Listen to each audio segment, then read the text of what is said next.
Last time I had both legs. Now I have one leg. What meaning you've been able to make of this whole experience? It's not an accident that I've been thrown into significant health challenges, mental, emotional challenges as a kid. Fast forward, there was this Lyme mold struggle that I had, complete system breakdown. Nobody could figure out what was wrong with me. That created a powerful opportunity for me to really learn the deepest aspects of health and healing. That I would take all these different supplements. I didn't really feel much of a difference, but when I would do, like, say, a glutathione suppository, the inflammation was less, brain fog was less, I slept better. And that was one of the first products we actually launched. Lumital Blue is something that I use. What's your recommended taking the methylene blue? I'm in the hospital and I'm like sneaking all these things because they don't allow you to do anything. I'm peeing blue and the nurses are like, what the fuck's going on? And I'm like, and there was a severe trauma to the leg from a slip and fall. 15 surgeries later, I had the amputation done. Within a couple of days, I went septic. I still have an infection in this bone I got to figure out. People say, well, Dr. John, if anybody can get through this, you're the one. That's a lot to carry. It's a lot more complicated to navigate life. Things aren't as fast. And there's radical acceptance, looking for the lessons, which is to slow down. Just like the formation of mitozen happened from my experience with Lyme and mold, this is setting the stage for that next level.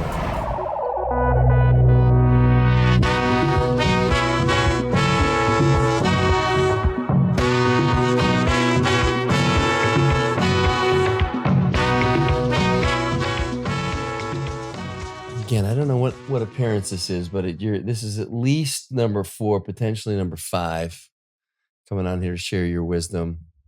And for this whole time, you've been obviously at the forefront of healing.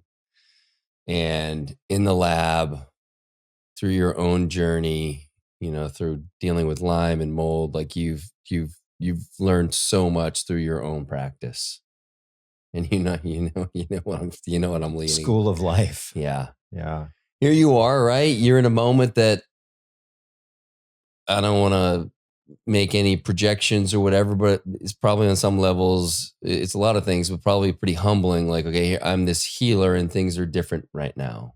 And, what is, I'm so curious we've had some conversations, but we haven't had the opportunity to get like down into like all of it. Yeah. Which I'm grateful for you being here today to, be willing and open to share that. And I know how you've been working through this on some level. And I just think it's such a gift for people to hear your story. Yeah. And to understand like the full trajectory of it, not just where you are today, but like, I'd love to go back at the beginning when, you kind of realize something's not okay. Yeah. And so in any way that feels appropriate, can you take us back to that time? Sure. Well, first of all, thank you for having me for, the 5th episode, and congratulations for having a successful podcast all this time as well. Thank you. And I'm very honored to be invited on for the 5th time. That doesn't happen to a lot of people. So I feel very grateful. Hell yeah. Yeah. I look back at my life and it's not an accident that I've been kind of thrown into some very significant health challenges in multiple aspects of everything, even mental well-being, where I had issues with a lot of mental, emotional challenges as a kid, primarily put into special education classes. And, why did that happen? I kind of go even further back. Camp Lejeune. Have you heard of the water contamination that they had at Camp Lejeune? Yeah. On that military base.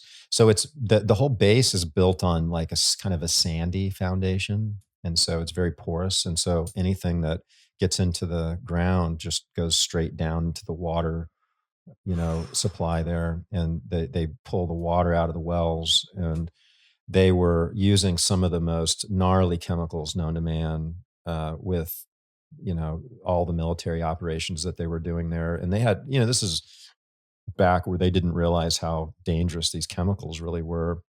And the levels in the water were just hundreds of times what would be safe. And in fact, there's a cemetery that's just for stillborn babies. So a lot of babies, were born, basically never made it past that point in Mm. life, and it was because the water was so toxic.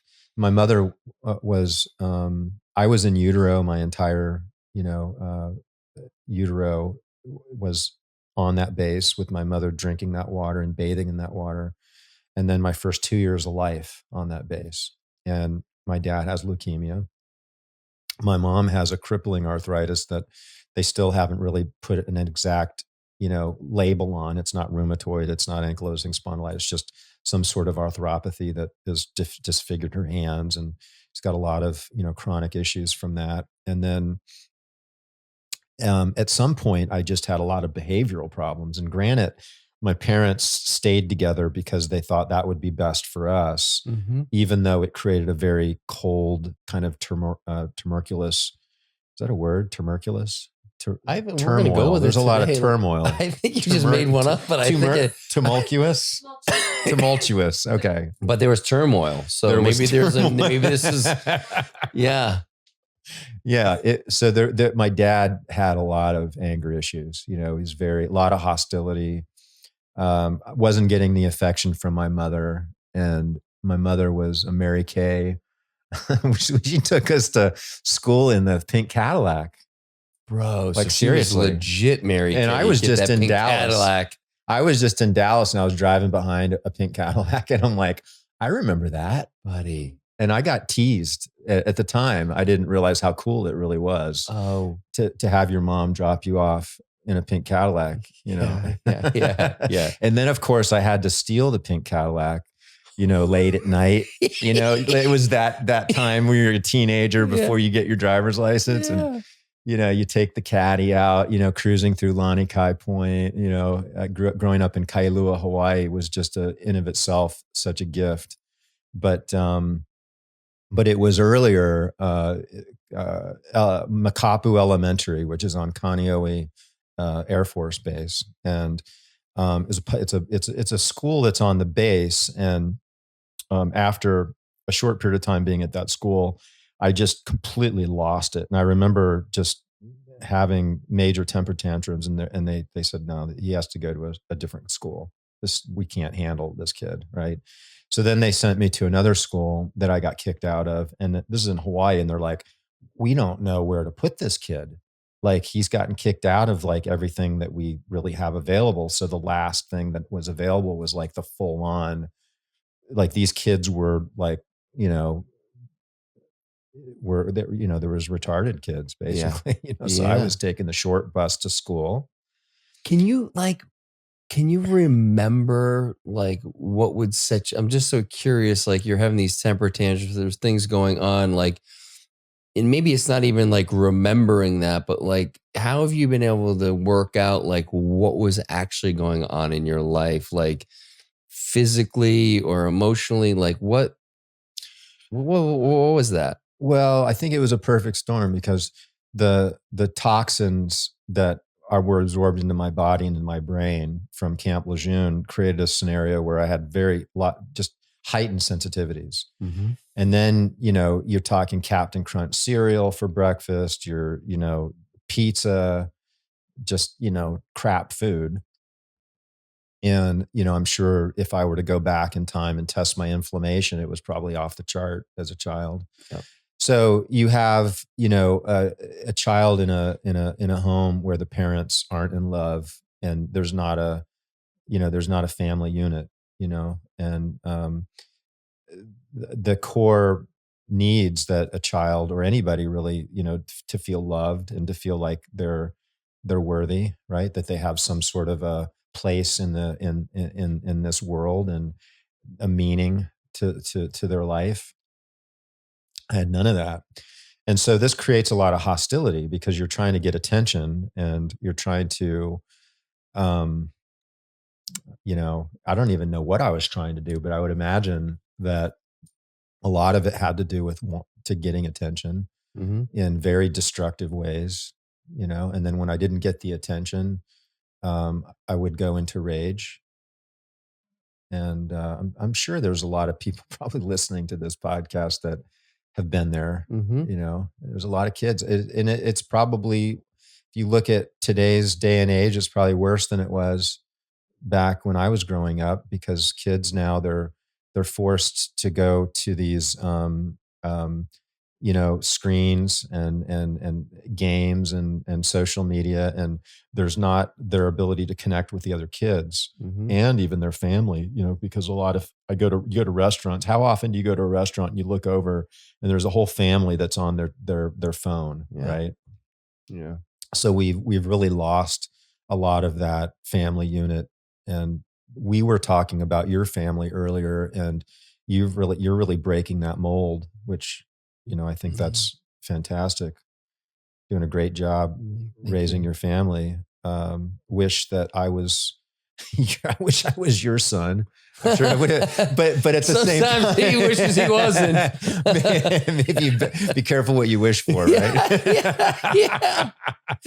But I always wanted a father I could hang out with, and I didn't really have that with Me neither. Yeah. yeah. So you feel that, but so that was like a strong mental emotional stressor that, and then after that, I kind of fast forward. There was this Lyme mold kind of struggle that I had, and just went into a state of total emaciation, complete, utter system breakdown, couldn't really function, chronic pain, thought my life was coming to an end. Nobody could figure out what was wrong with me.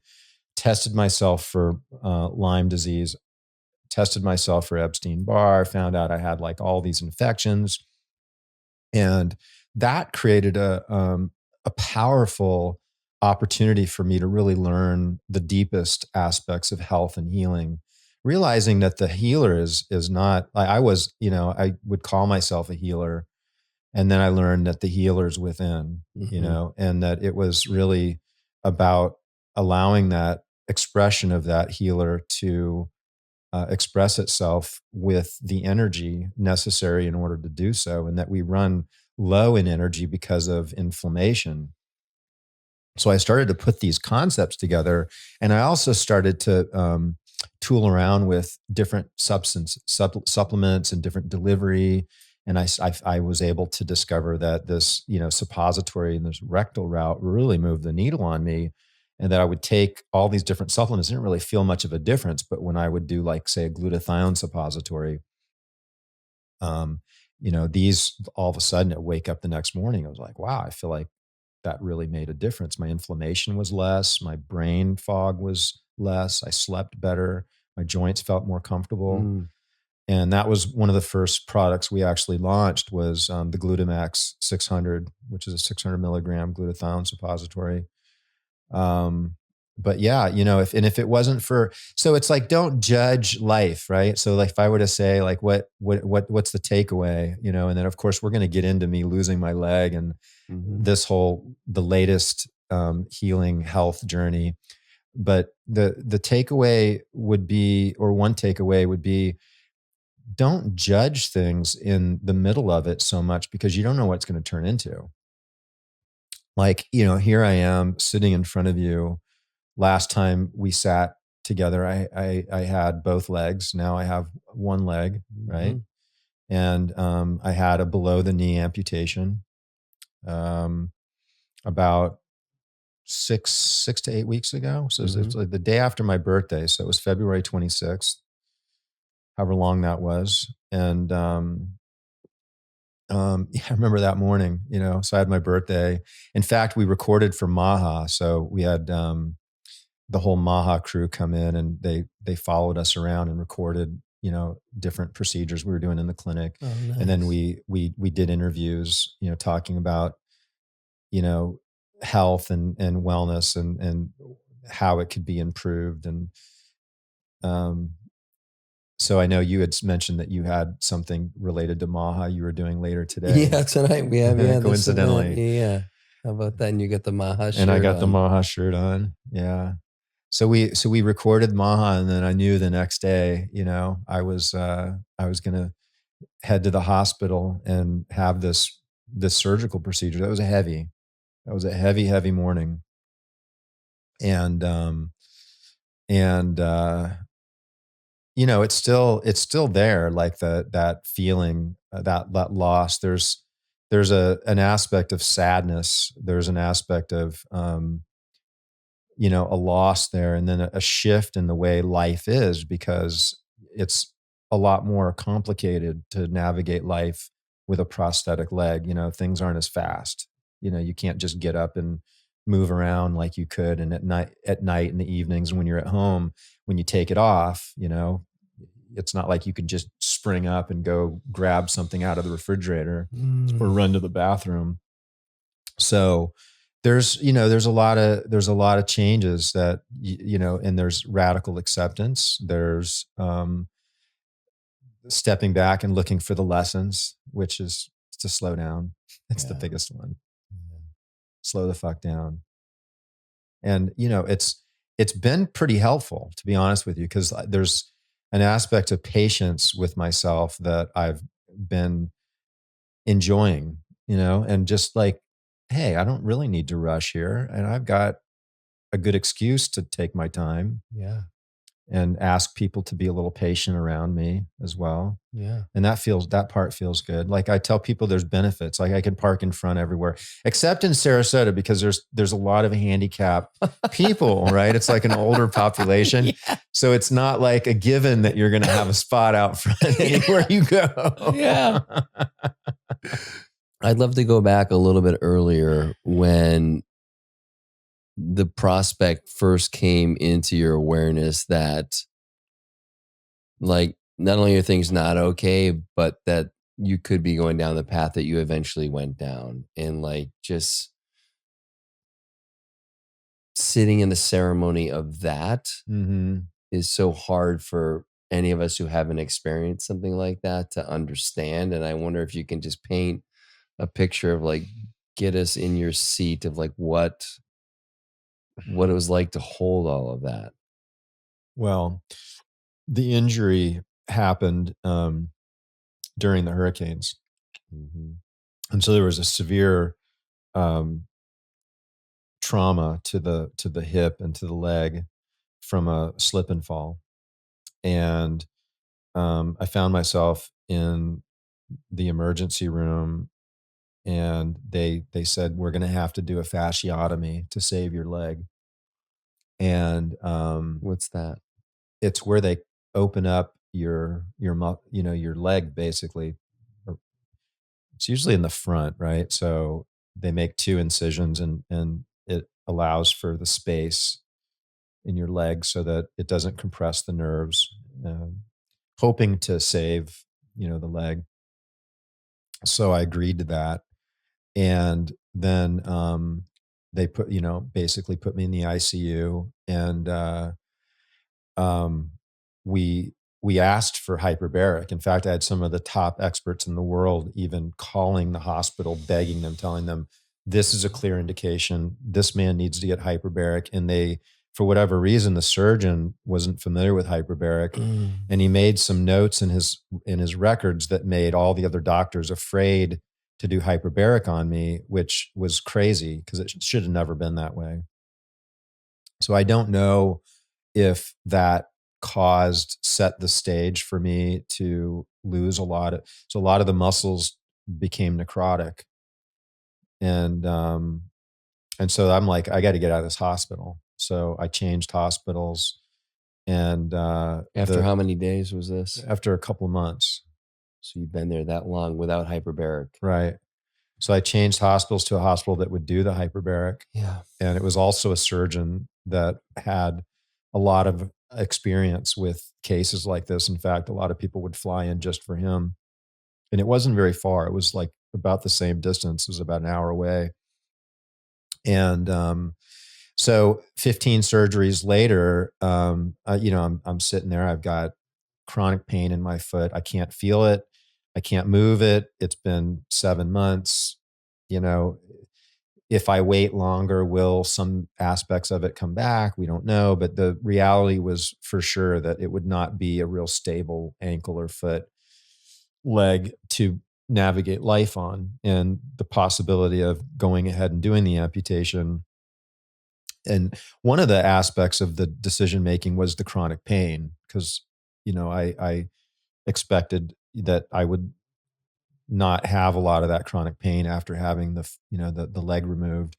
And, I like to hike. I like to surf, and there's a lot of things I like to do, ski. And I just didn't see that that would be possible with that foot and that leg. It was pretty gnarly, imagine 15 surgeries. And I felt like that leg was making me sick. Mm-hmm. And so I had the amputation done, and within a couple of days I went septic. And, I'm getting sweats, temperature, and I called the doctor. He said, go straight to the hospital. So I go to the hospital. Of course, I'm septic, and they have to open it back up. Ugh. And they do whatever they do. And then they're like, okay, we need to do a couple months of antibiotics, 6 weeks of 4 to 6 weeks of antibiotics. So I do that. And I'm still actually dealing with, I'm still in the middle of this journey as we're recording this. So last Friday, I wound up doing what's called a white blood cell tagged bone scan. And so they did this scan to determine, is there still infection in the bone? And it came back saying, yes, there's still infection. So now I'm trying to figure out, what do I have to do here? And that explains why I'm still having so much pain, because I'm still having a lot of pain with the leg, and phantom pain as well. So I'm hoping once I get that handled, that pain level goes down. But I'll tell you, it's been a pleasure getting set up with, there's a company called Proteor, and they make, in my opinion, the best prosthetics. So I'm an ambassador for them. So, it's been real helpful too, because I don't have insurance that's covering a lot of it. And it's very expensive. Oh. Some of these prosthetic limbs can be in the, 10,000 plus dollar amount. But, there's blades that you can run with, and there's a lot of cool things. So I'm actually having fun with aspects of it. And it's definitely not the end of anything at all. In fact, it's quite the opposite. There's a lot of aspects of this that I think, just like the formation of mitozen happened from my experience with Lyme and mold, this is setting the stage for that next level of whatever it might be, and I suspect a lot of it is to do with inspiring other people with whatever challenges they might be personally dealing with. Like, if I can show them that, hey, going through massive challenges with losing a limb, and it's not just that. I've lost 75% of my hamstring. And, my leg, I've got a lot of neuropathic pain and numbness. I don't feel most of the thigh as well. So it's more than just that injury that I'm having to deal with. Yeah. And so what is the treatment or whatever for the rest of the leg to keep it as functional as possible? So now this is what a lot of people want to hear. I think they're like, how many times do I hear people say, well, Dr. John, man, it's like, if anybody can get through this, like you're the one, you can figure this out. And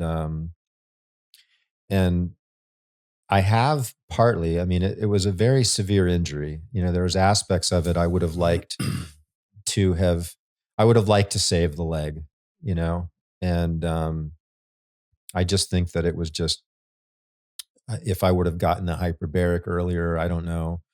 But I have applied a lot of the strategies that I use in my clinic with my own patients, and there's this one aspect that kind of simplifies thing I call red, blue, O2, where using oxygen therapies, using photobiomodulation, different lasers and light therapies, and even the sun, methylene blue, as a photosensitizer, something that captures photons of light to bring that into the cells, into the mitochondria, to fuel that life force and that energy.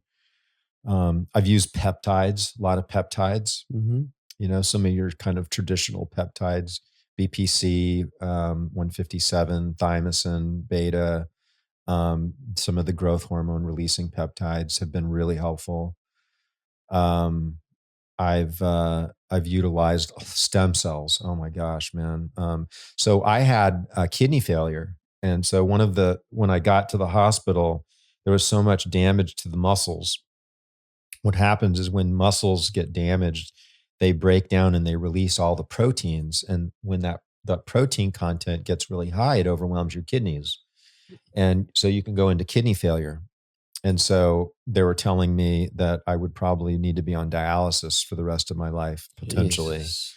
on top of everything else. And at some point, I had a very, very large dose of stem cells given to me IV by my team. And this was in hopes of helping just about everything going on with me. We didn't realize that it would heal my kidneys so quickly, like literally like a month later, they said, you don't need dialysis. Your kidney function's completely normal. Wow. Yeah. Yeah. It was pretty epic. How long have you been doing stem cells at the center? Close to 20 years. You've been Long doing them time. that long? No Yeah. Yeah. shit. Well, I've been practicing for 30.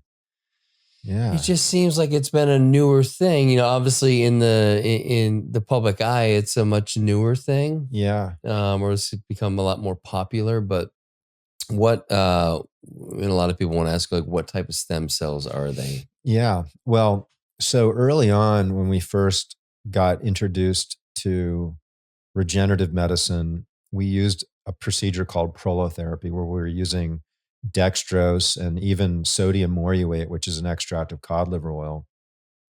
And the idea with those substances were to create a local inflammatory stressor that would stimulate like collagen formation and chondrocytes to go into their, chondrogenic effect, basically growing new tissue.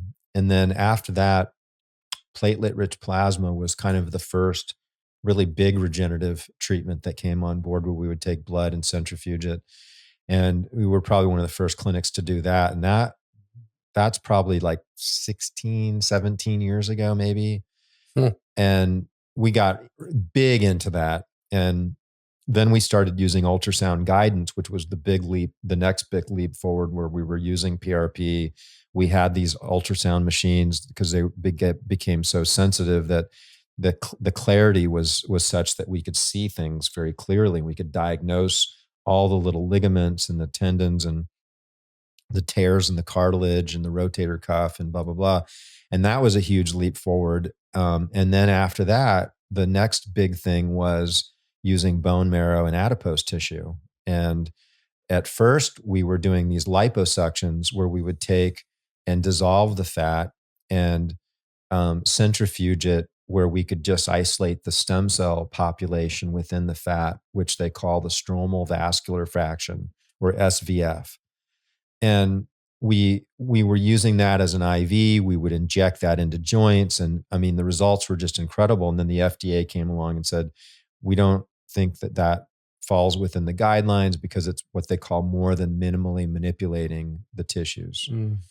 And so they now allow it, but for a period of time, they said no more. And when they started allowing it, we had already navigated into using what I call an off-the-shelf SVF product, which is basically a product where the company is taking mostly young females in their early 20s, doing a liposuction and basically taking that SVF from the fat, which is this collection. We'll talk about what's so special of the stem cells in fat, because it's much different than anywhere else.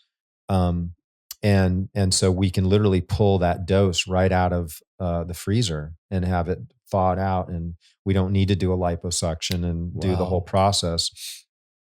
And we call that X cells. We call those X cells. Mm-hmm. And there's a population of stem cells that's getting a lot more attention. I started talking about it a couple of years ago, and now you're hearing Dave Asprey speak about it. I heard him speak about it last year conference, and I've heard a number of other people kind of alluding to it. And the most common thing that's available is Muse stem cell exosomes. And if you can get the actual Muse stem cells, you're much better off, because you can imagine if you're in the business of manufacturing something, and let's say that you could buy orange juice, or wow, I could have an orange tree in my backyard that's going to grow oranges for me. Yeah. What would be better? Yeah. Right. The orange tree. Right. Yeah. And so exosomes is kind of like the stemness from stem cells, and the stem cells produce these exosomes, and those exosomes is basically just pure information, youthful information. Mm-hmm. And it tells your existing cells and tissues to go into a youthful repair phase. And that's how stem cells work. Each stem cell on average produces 17 million exosomes per hour.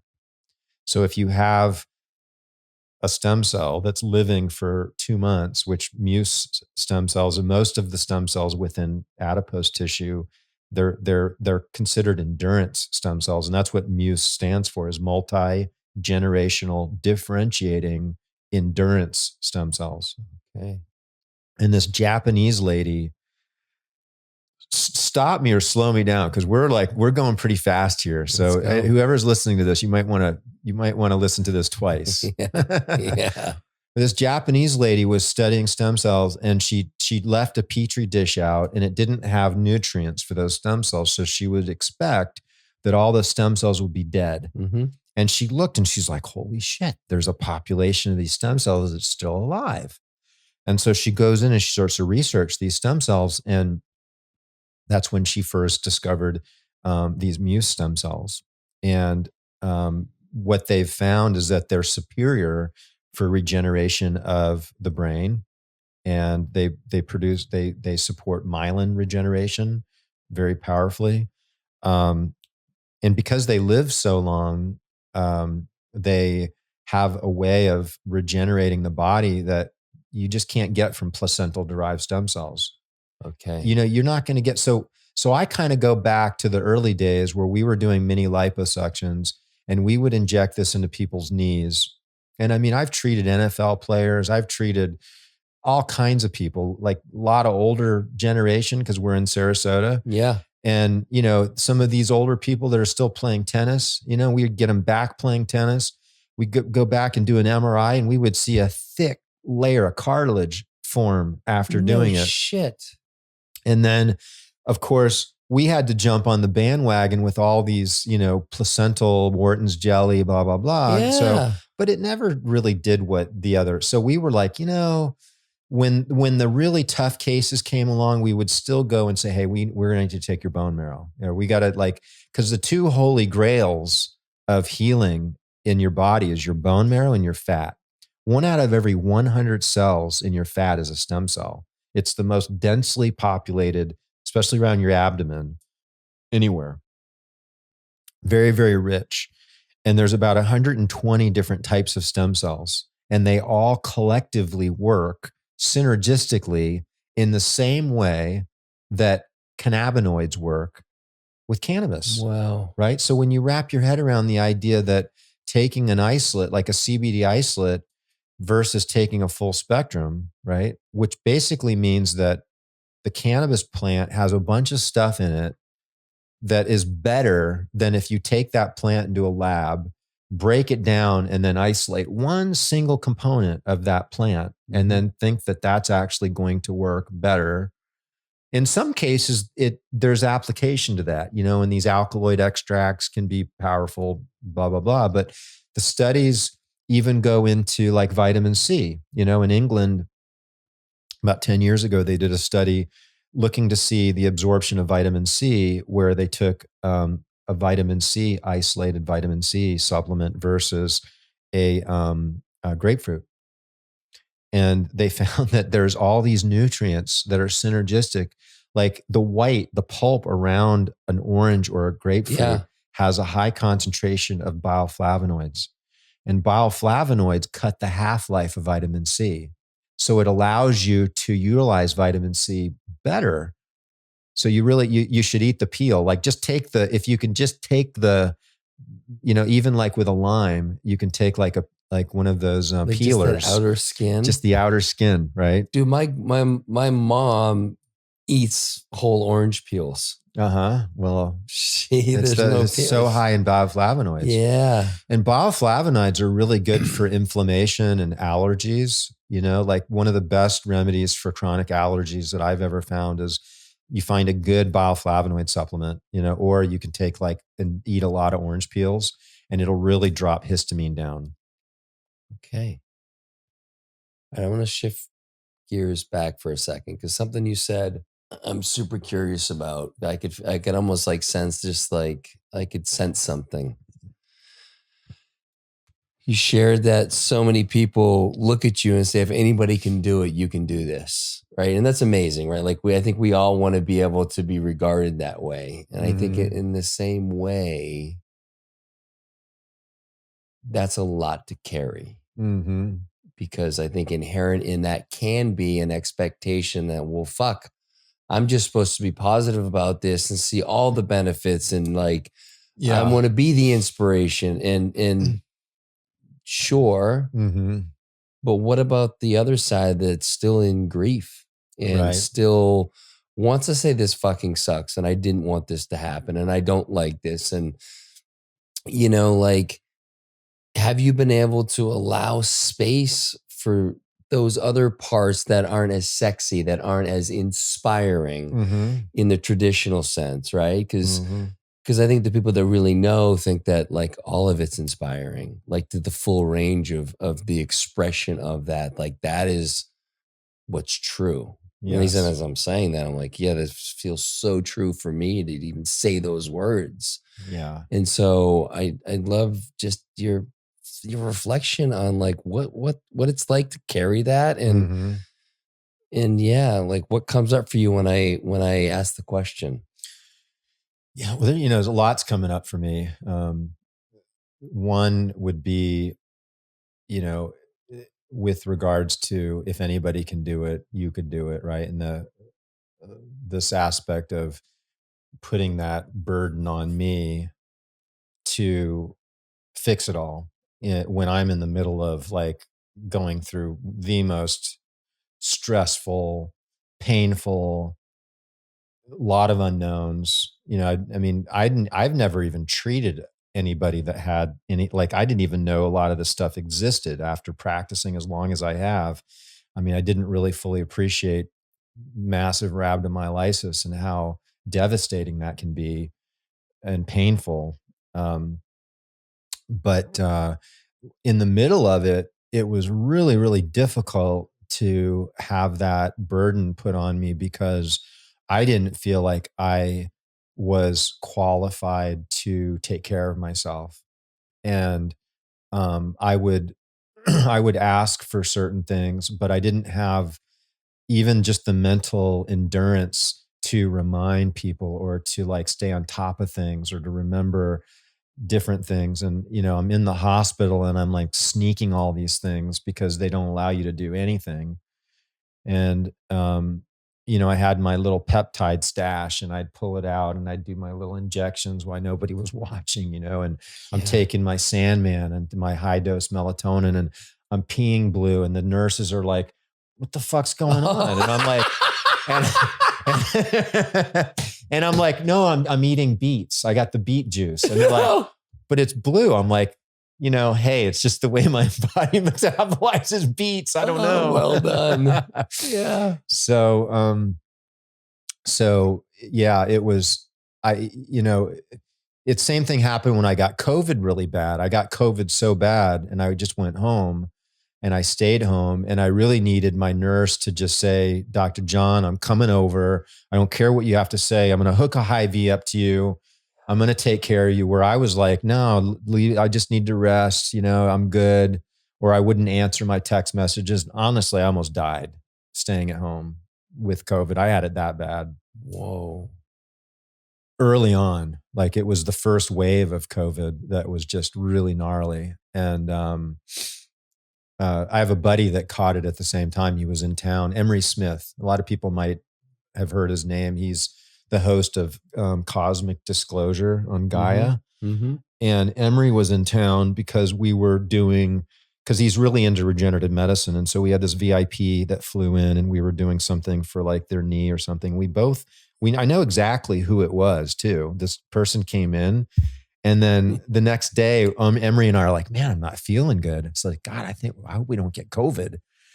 And he was staying at my house, another like a rental house that I had. And I was, I hunkered down in my house and I sent my nurse over to my house to do IVs with him.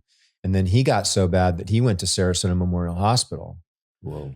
And he's laying in the hospital begging for vitamin C. And thank God he turned away remdesivir. Oh gosh. Which I know this is like, we're sidetracking a lot, but I got a chance to meet Brian Artis yesterday. Yesterday? No shit. Was it yesterday? Was it the wedding? Sunday, right? A couple of days ago. For people, it doesn't matter for this conversation, but no gosh, shit. Shout out to Brian. So he's also a fellow chiropractor, and he was the first one to come along and say, wait a minute, I did a little research on this remdesivir, and I see that Fauci has a patent on it, and that they tried to use this against this virulent virus in Africa, along with 2 other drugs. And they had to pull the remdesivir because so many people were dying of kidney failure. And why would they all of a sudden make this a standard of care in all the hospitals? And now we're getting all these COVID patients dying in the hospitals. Well, guess what? It was remdesivir. Yeah. Right. And so he came out and and I thanked him because I bet you that man has saved millions because of that. He's put himself out there in a way that, like, talk about courage. Well, Pfizer had a hit list on him. I'm not. I didn't realize that I don't know how much I should be talking about this. We probably might be better off offline. Just who knows? Yeah, we're going to be censored a little bit, but you can figure out where we're going with it, right? So, but yeah, so Brian. What an amazing guy. And so Emery thank God, didn't let them give him remdesivir. And he was laying in bed and he noticed that all these people were dying and people would come in and they would be taken out. And he's like, you got to let me out of here. Like everybody, I see all these people dying and you're going to kill me. He said that the doctor fell on his knees at his bed and started crying and saying, I know. There's nothing I can do about it. It's the hospital protocols. Oh my God. And I have to feed my family. I can't just walk away from my job. Right. And I'm like, you're fucking kidding me. This is in Sarasota, Florida, in my town. Like this, that was, and anybody listening to this, you don't believe that shit was happening. That was happening all over the world. Right. And this is the great reckoning. Is COVID is the great wake up call. There's a couple of key points in, I think, our history. The Flexner report was a big one. And remind me what that was. This is when Rockefeller and Carnegie hired Flexner to write a report that was an effort to standardize medicine. And this it turned into closing most of the medical schools. It went from 155 medical schools down to 33 medical schools. And the schools could only get funding through the Rockefeller Foundation if they did not teach anything except pharmaceutical-based medicine. They couldn't have a peep of information on diet, on exercise, on herbology, on homeopathy. And homeopathy was the primary way that Rockefeller was getting that was his healthcare. Yet there wasn't science in it, right? And Rockefeller saw this as just a great opportunity to make a crap load of money, because most drugs are based on petroleum, right? Yeah. And so this created a situation that here we are 100 years later, and our medical schools are still the same, where we have this pharmaceutical based healthcare model, and it's falling apart, and people are seeing it for what it is. And I think we're going to have a much better integration with healthcare. And then COVID, I think, is the next big catalyst that's really, I think, turning the table on that. Buddy, it woke so many people up, including myself. I mean, I was on a bit of an awakening. I just started the podcast before it came out, but like that woke me up to a whole different world. Oh yeah. And it continues to unfold. Yes. Right? More things are being disclosed. Who knows by who, but things that are deeply resonant with like, yeah, this actually feels very true. How beautiful is it that we can have a conversation about this right now? Because before the recent election, I don't know that you and I would be comfortable even putting some of this stuff out there. I agree. I don't know that I would have been so quickly to talk about remdesivir or some of these other things. Now, thank God, and I know people have different political ideologies out there, and not everybody's a big fan of Trump. Not everybody's Sure. a big fan of RFK. However, I think if you look at the opposite, but with Biden, it's a much better situation that we're in. Yeah, I feel like there's at least some competency, and you don't have to agree with everything. And I think, well, I had Chase Hughes on, right? A great friend of yours. And those are one of the things he talked about. It's like, look, if you look at someone, you look at Trump, you look at Biden, and you're on one side and not a fan, like if you can't see anything good in that person, then there's something wrong with your line of thinking. And if you're on the side of Trump or on the side of Biden and you can't see anything wrong with them and you just blindly agree with everything, it's the same thing. Mm-hmm. Like there's nuance to this, and there's discernment with like what feels true for you. And I think everything gets so politicized and people end up taking sides. And I voted for Trump, I voted for Biden, and it's just like, it's exactly what they want us to be doing. Mm-hmm. And so to not engage in that, I think is really important. And I think to just hopefully open people up to like, we all have our shit. Yes. Every one of us. And we all have our gifts. Mm-hmm. Every one of us. Sometimes it's harder to see it. But like if the more we can just extend that to even the people that we think are fucking assholes, and are doing, evil, there's something in there that is redeeming, and not to get on that whole soapbox, but I just, for people who, I just want them to take what you're saying the right way. Like, look, he's not perfect. Mm-hmm. RFK is not perfect. But for me, for one, like I think there's a huge benefit of what the Maha movement is trying to create. Mm-hmm. They're moving the needle on things that a lot of things are important to me. Well, how could radical transparency be a bad thing? You would wonder. And, I haven't seen anything with regards to what RFK is up to that I wouldn't disagree with.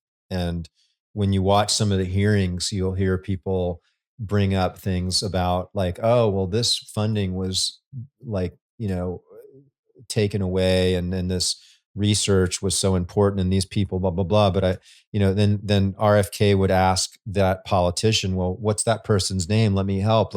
And they don't even want to like address that, because all they want to do is take their whatever time they have while the cameras are rolling to just put out some negativity without actually solving a problem or doing anything productive. And it's so transparent it has nothing to do with what's for the greater good of the population. It 100% is about how can I put down the Republicans so that we can just beat them up for the next 4 years, so that we have a better chance where we can put somebody in office. And it's not about what's best for people. Like they can't work together with some of these concepts. It's incredible. Yeah, the system is far beyond broken. But I do want to. You were sharing about your experience when you were sick at the early days in 2020, and how it felt similar to, this idea that I'm getting the sense that it's hard for you to ask for help. Mm-hmm. And that there's this identity archetype, whatever you want to call it, in people project their own stuff onto you. Like, I want you, what they're saying is, I want you to be this inspiration so I can be inspired by you, rather than, like, as you would even say, like, the healer is within. Like, don't look for me to be your savior to, Mhm. and so they're heaping all this onto you, in really almost like short circuiting your ability or the space to be in this deep, deep ceremony. Because the Mm. ceremony is all Oh, I of love it. that. Yes, it was a ceremony. It was like a really gnarly ayahuasca ceremony, And as you just but said, without the you're ayahuasca. Yeah, still in it. I'm still in it. Yeah, no And as doubt. you said, you've Yeah, still got the pain, you've still got some uncertainty, you've yeah. got like in Mm. and so I even want to say, like, what do you say, with your beautiful open heart to the people that well intended are Hmm. saying, you're amazing. If anybody can get through, you can. And like, what don't they know about what you've been going through that might allow them to like take the weight of that off of you? Yeah. Well, I've done a lot of spiritual work like yourself, and I think that a lot of that has really paid off Hmm. because it's like, okay, this is where you apply all of that knowledge, and some of the things that have really helped me is to really allow myself to go there into some of that discomfort, into some of those suffering emotions, into some of the fear, into the sadness, and allow myself to cry. And it's like a level of curiosity, like if somebody were to ask me, well, how exactly would you go about doing that? And I would say, well, you have a moment where you feel something emotionally coming up for you, and you might be thinking or ruminating about something that is a challenge for you in your life. And the emotion wants to kind of come in, and there initially you might notice yourself uh, not going there, right? Like there's like almost like you touch fire and then you burn your finger and you realize, oh shit, well, I don't want to touch fire anymore because I burned my finger. Well, if we apply the same principle towards emotional fitness, it doesn't really work so well because ultimately there's a real fire and it's actually burning your flesh, right? But from emotions, we were hardwired to have fear guide us to protect us. Hmm. Like if we're walking through the jungle, a tiger jumps out. It's like, okay, we're afraid of getting eaten by the tiger. Well, that's helpful, right? But if we're simply thinking about something and we have fear come up for us, and it's not really a threat to our life, and we let that rule within, that's not such a good thing. And Hmm. so that fear is there. Like you're not going to be able to take and remove the fear, right? It's there. So instead of thinking that you're going to somehow uproot it and pull it and yank it out of your system so it's not there, instead think, how can I live with it? How can I um, feel it fully? And so that's where the curiosity comes in. Like being curious about, like, what is that? Well, let me sit down, let me close my eyes, and let me just really fully feel that. And if I feel like crying, if I feel like yelling, I found making really loud sounds have been really helpful, like really guttural, like primitive yelling or screaming, to just let it out. Those types of things. And I say, go there, but don't live there. Hmm. So don't be afraid to like really feel it and really go there.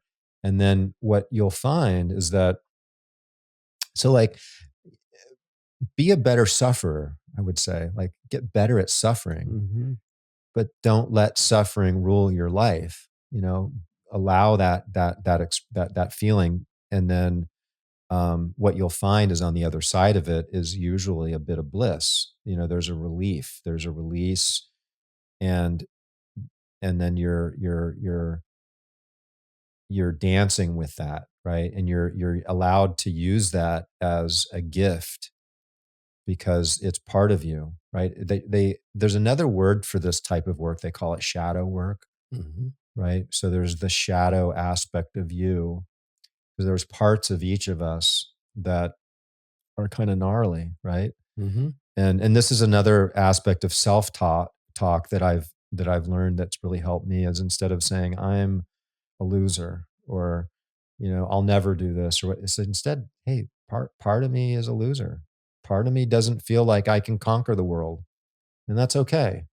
Yeah. One day I might feel this way, another day I might feel that way. Just embody and just come to peace with those, all the parts of you, and use that languaging to your benefit, because the way that we talk to each other and the language and the words that we choose to use can make a big difference as to how we can ninja around some of these emotions. Yeah. I mean, what I'm hearing is just like this, like just radical acceptance of what is. Mm-hmm. And it's not a passive thing either. Like accepting is just like, oh, this is no, it's like, hey, this is happening. What is this here to teach me? What am I meant to learn?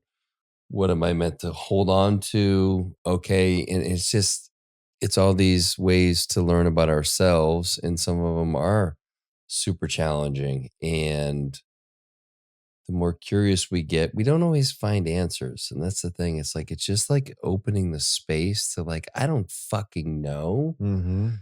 but it's just giving it the space to be with you and to live, as you said, like live with that fear to know like, okay, this isn't going to kill me, Mm-hmm. even though it's programmed into us to have fear be that, as you said, to protect us from, threats. Mm-hmm. And so it's like just being in that, like, I mean, we've heard this from the Buddhists for so long, but this is just like to be in acceptance. And I know that like through this process, I can imagine that there's layers of kind of making meaning of it. Right. And there's Mm-hmm. days where you're like, okay, I got to download about, okay, what this is about. And then maybe the next day you're just like, well, fuck. Like, I don't feel that fucking spiritual today. I feel like this Mm-hmm. is a lot. Like, Mm-hmm. seriously, like, did this really need to happen? Like, we all have different ways to wake up. Like, was this like part of my awake? Like, geez, like the lime was enough, the fucking mold was enough.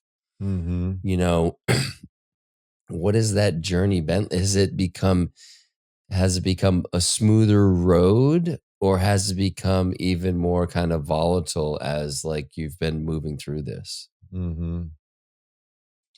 Well, it's been a lot of ups and downs.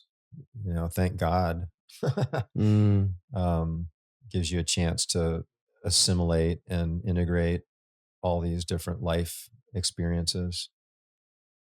Um, yeah.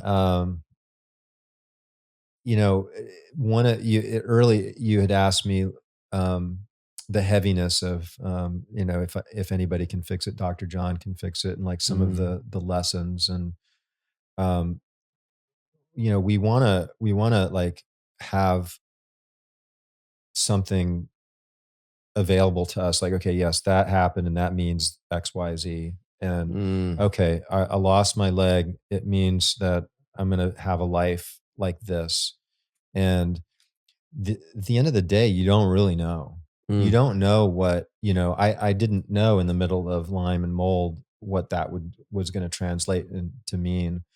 And so many aspects within my life, and I know a lot of other people can resonate with this, where you're in the middle of something and you just think it's just the worst thing and it's so terrible, and then you're like, wow, that was like actually one of the best things that ever could have happened to me.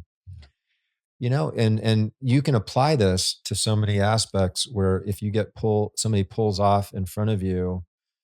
I think we talked about this a little bit. Like, I'm having either a deja vu moment or let's hear it. something. But if Yeah. somebody pulls off in front of you, maybe they prevented you from getting into a car accident. Yeah. because they slowed you down a little bit. And so this idea of just appreciating all of these things that happen, knowing that God's got your back, right? And there's meaning within all of it. And to start paying attention to these synchronicities in our life and asking for more of the synchronicities. I actually, in my morning prayer, I'll ask for more synchronicities in my life, and then the ability to actually recognize and notice those synchronicities and let those guide me to make the right decisions for the better, for myself and for others. I love that. And that's a beautiful way to start the day. What I love that is funny, recently had a podcast.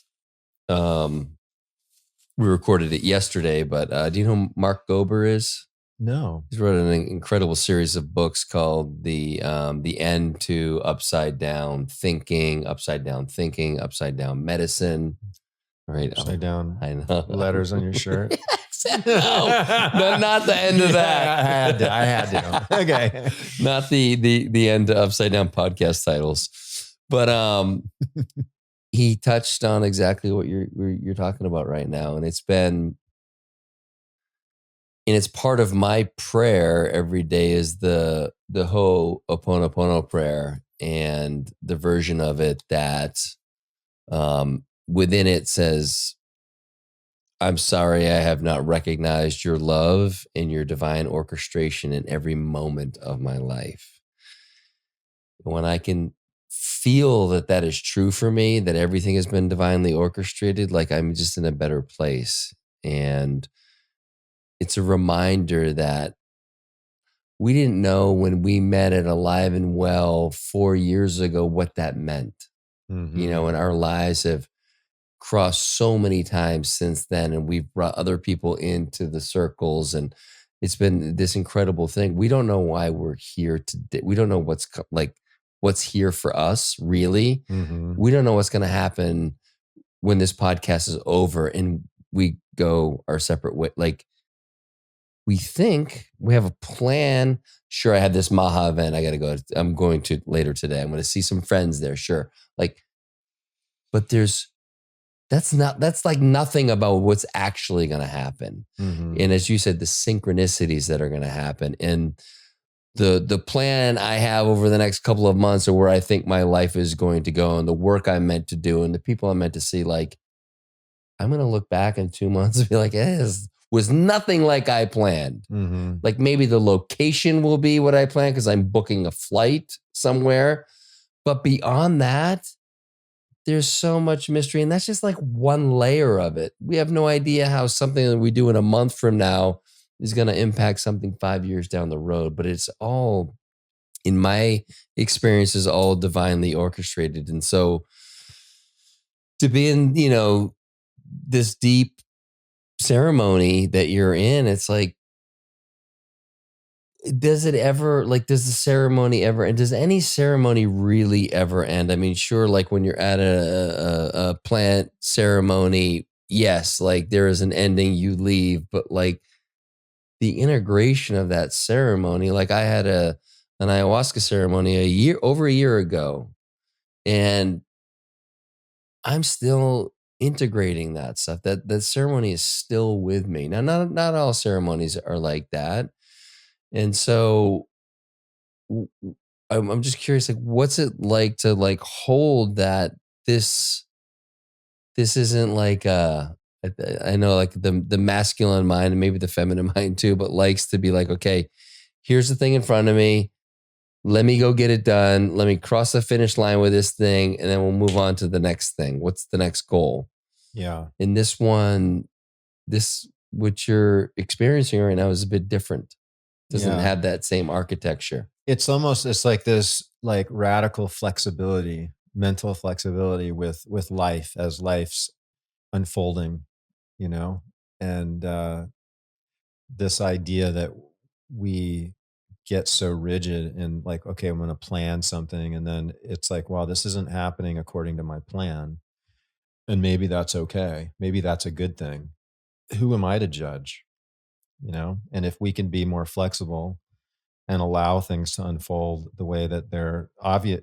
Nature is inherently chaotic and not, you know, it doesn't follow any certain order.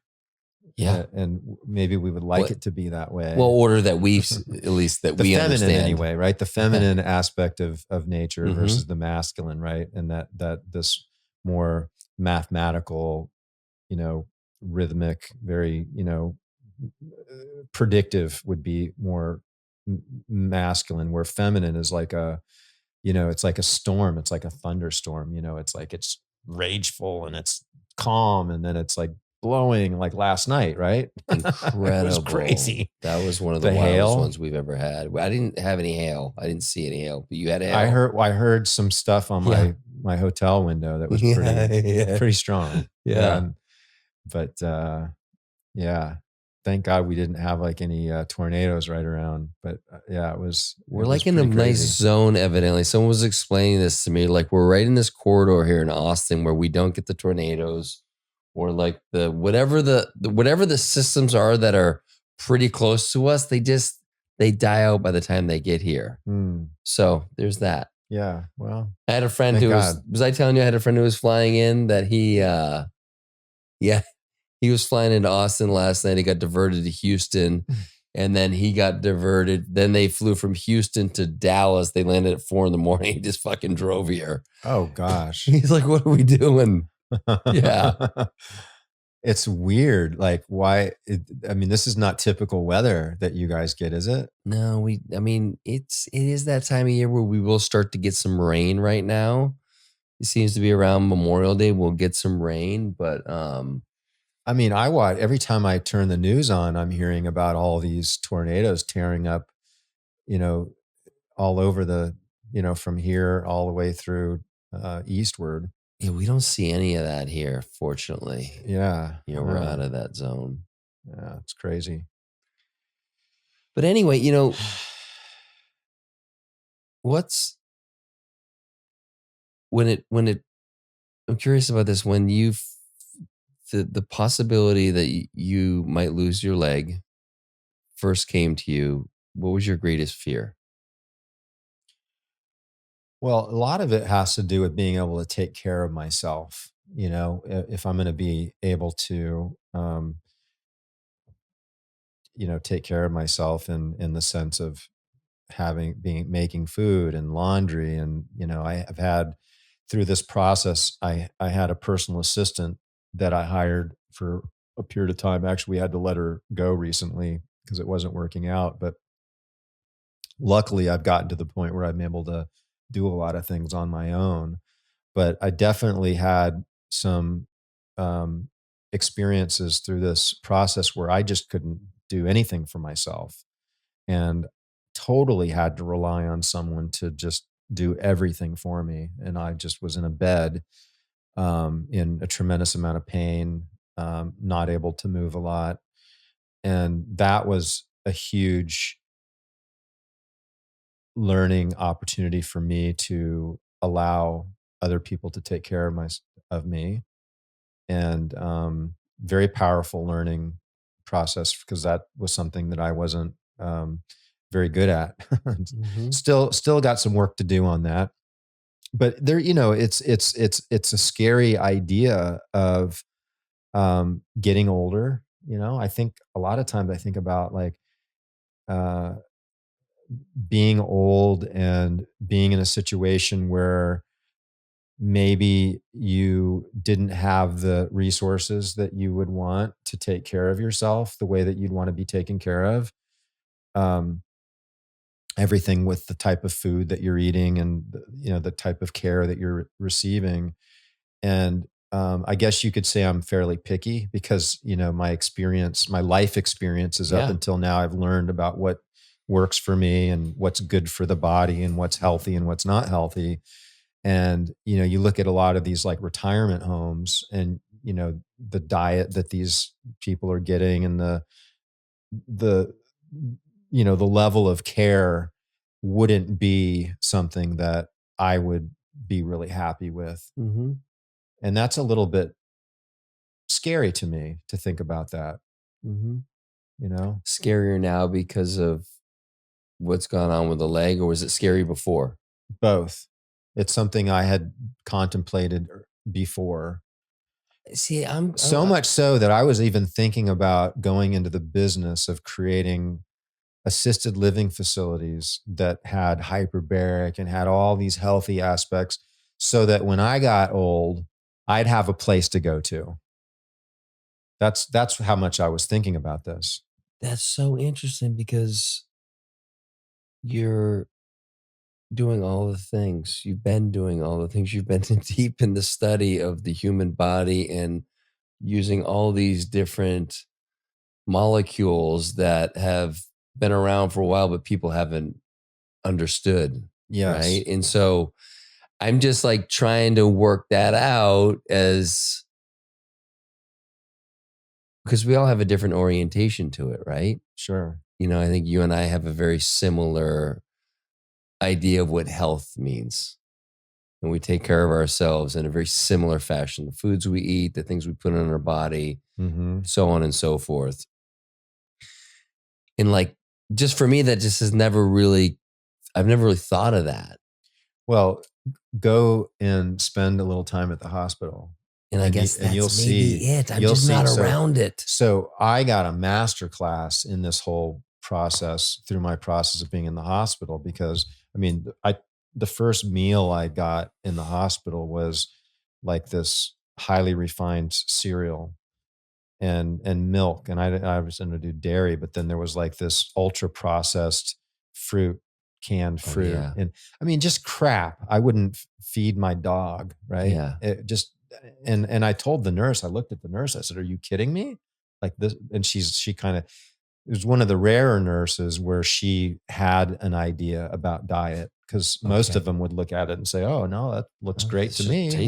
What's your tastes real problem?" good. Yeah. She's like, "Ah, I know." And so she went and got me some turkey, but but there, it's a big problem, because and hopefully this changes with what's going on with RFK bringing awareness to like these ultra processed foods and these seed oils and um, the foods that are stirring up so much inflammation, which is feeding the disease process and cancer and degenerative neurologic disease. Like all of these things are rooted in a lot to do with our diet.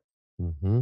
So, um, so yeah, I mean, that was already something I was thinking of and a bit fearful in my unconscious. And then going through the process in the hospital was just terrifying because I wasn't sure how long I was going to need to be there. And they don't have flexibility. When I asked them about photobiomodulation and some red light and some different things that could help like my leg. I want to save my leg. I'm like, I I can want to only fucking save imagine. my leg. This is me. Okay. Yeah. Like I want to not lose my leg, doctor. And it's like, oh, well, we know that. Yeah. But it's like, well, let's get busy here. Let's figure that. And these people were completely oblivious to anything except here's a Tylenol, you know, or here's some Neurontin, or, here's this pharmaceutical drug. And just sit there and let what happens happen, let it unfold.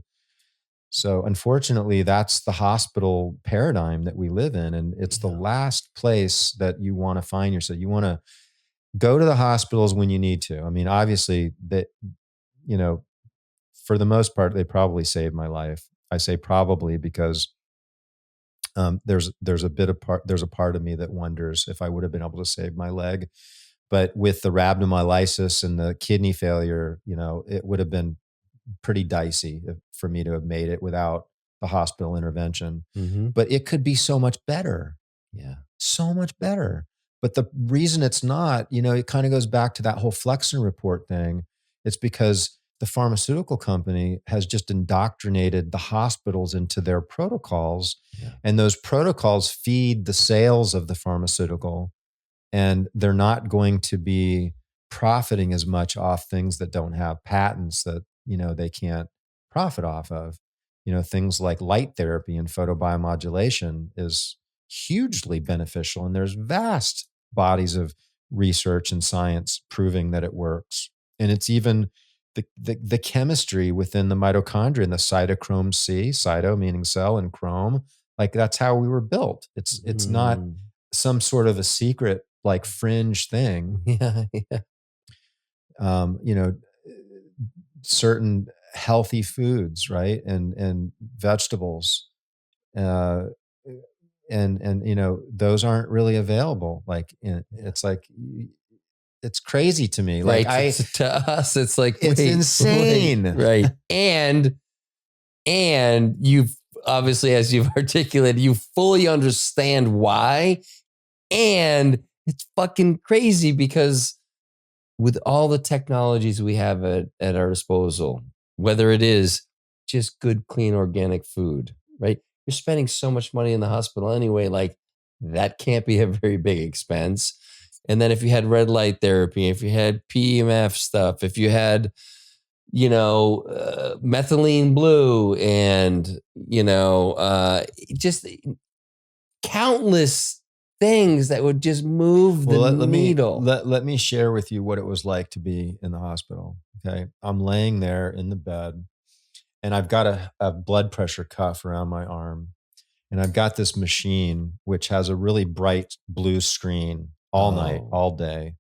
And it's beeping, beep, beep, like a loud beep, beep all night, right? It never goes away. And the blood pressure cuff was really, I'm surprised some of these old people weren't like getting injured with it because I'm a pretty strong guy, but like it was painful. It would like, it would fill up like every 15 minutes. No fucking and then it way. would, and it would take your blood. So how do you get a good night's sleep? And the lights are all on. And it was during the hurricanes for a good portion of the time I was in ICU. So they had to close down the normal ICU and they took us into this makeshift ICU. So the lights were like literally bright right over my bed. And, you know, we have a circadian rhythm that we all, you know, as human beings. And so this circadian rhythm is a lot based on lights. And so deep sleep is one of the most important things to heal. You think about like the headwinds to an individual getting a decent night's sleep through that process is just enormous. God. And I was laying there thinking, God, I really need to sleep deeply because I've got so much injury in my body and I need everything I can muster up to heal this. And I couldn't get a good night's sleep. I could not sleep. And there's nowhere to go. It's not like you could just stand up and leave and rebel. Right. Like you were a prisoner. Yes. In that medical bed. And all these things, whether it's the every 15 minutes with the thing, with the blood pressure, and then you've got the beeping thing. And it's like, they're all like these safety procedures to protect the hospital. Like, whereas you didn't need it necessarily done every 15 minutes. Maybe it was every hour, maybe whatever it was. There has to be like another way to do it. Because they're protocols. It's just like remdesivir, right? Yeah. These doctors, and I had some real conversations with some nurses about remdesivir because these ICU nurses, I'm like, hey, how was it through COVID? Here. Yeah. Like, well, I was curious, how was that process through COVID? And they're like, oh, it was crazy. We were so busy and this happened and that happened and all these people dying. And I said, well, what did you have any feelings about like remdesivir? And like, I kind of like gently brought that up. Yeah. And a couple of them were like, yeah, we pretty much knew what was going on there. I'm like, wow, that must really be a heavy burden for you. And some of them didn't even want to talk about it. Yeah. How do you like, again, like they didn't sign up for that. And now they're having to carry that or push it down or look like, fuck. Yeah. And they have to put food on the table. Right. Yeah. But it's the hospital protocol. Hospital puts down a protocol. These clinicians, they have to do it. Otherwise, they're breaking the hospital protocol.